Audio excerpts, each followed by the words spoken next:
18 जूनला विनायक चतुर्थीच्या दिवशी गुरुपुष्यामृत आलेलं आहे आणि त्यामुळे या दिवसाचं महत्त्व अधिक पटीने वाढलेलं आहे. गुरुपुष्यामृताचा हा जो दिवस आहे तो खास करून माता लक्ष्मीच्या उपासनेसाठी खास मानला जातो. या दिवशी माता लक्ष्मीचं एखादं स्तोत्र म्हटलं, मंत्र म्हटला किंवा माता लक्ष्मीच्या दर्शनाला गेलो, घरात माता लक्ष्मीची पूजा केली तर त्याचं विशेष फळ मिळतं, लाभ होतो.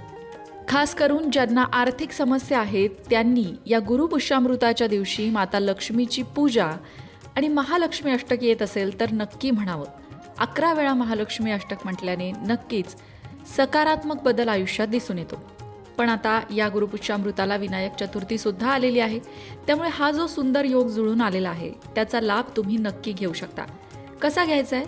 माता महालक्ष्मीसोबतच गणपती बाप्पाची सुद्धा पूजा करायची आहे. गणपती बाप्पाच्या एका मंत्राचा जप करणं शक्य झालं तर अतिउत्तम.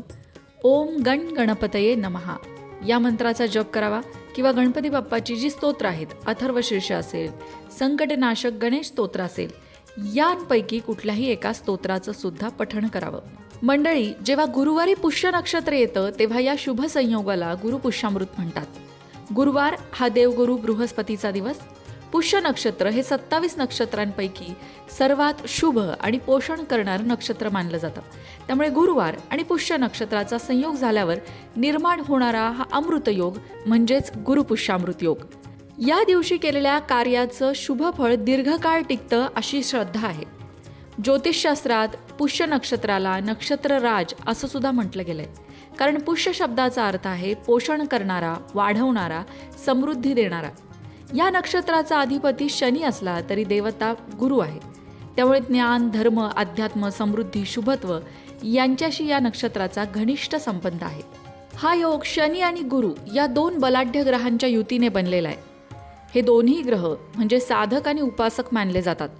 गुरु हा ग्रह आपल्याला प्रापंचिक जीवन जगताना धर्माचं पालन करण्यास आणि कर्तव्यानंतर परमार्थाकडे वळण्यास शिकवतो, तर शनी ग्रह आपल्याला शिस्त, न्याय या गोष्टी शिकवतो. गुरुपुष्यामृताच्या दिवशी नवीन व्यवसायाची सुरुवात करणं, नवीन गुंतवणूक करणं, नवीन संकल्प सुरू करणं या सगळ्या गोष्टी शुभ मानल्या जातात. त्या दीर्घकाळ लाभ देतात. फक्त विवाह या दिवशी करू नये आणि नवीन वैवाहिक आयुष्याची सुरुवात या दिवशी करू नये.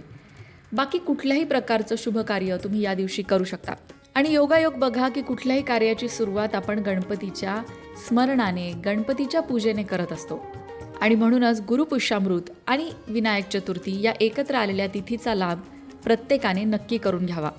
अगदी थोडक्यात सांगायचं झालं की या तिथीचा लाभ कसा करून घ्यायचा आहे, तर या दिवशी गणपती बाप्पाची पूजा करायची आहे. गणपती बाप्पाला लाल फूल आणि दुर्वांची जुडी अर्पण करायची आहे. त्याबरोबरच माता महालक्ष्मीची पूजा करायची आहे आणि तुमचे जे कोणी सद्गुरू असतील त्या सद्गुरूंची सुद्धा पूजा करायची आहे, कारण गुरुपुष्यामृत आहे. तुम्ही स्वामी समर्थांना तुमचे गुरु मानत असाल तर स्वामी समर्थांची पूजा करायची आहे. जे कोणी तुमचे गुरु आहेत त्यांच्याही मंत्राचा जप आणि त्यांचंही दर्शन, पूजा या दिवशी घ्यायची आहे. दुसरी महत्त्वाची गोष्ट येते दानधर्म. अन्नदान, वस्त्रदान, शैक्षणिक साहित्याचं दान, गरजूंना मदत या गोष्टी पुण्यकारक नेहमीसाठीच मानल्या जातात. पण या अशा विशेष तिथींना मात्र दानाचं महत्त्व वाढतं.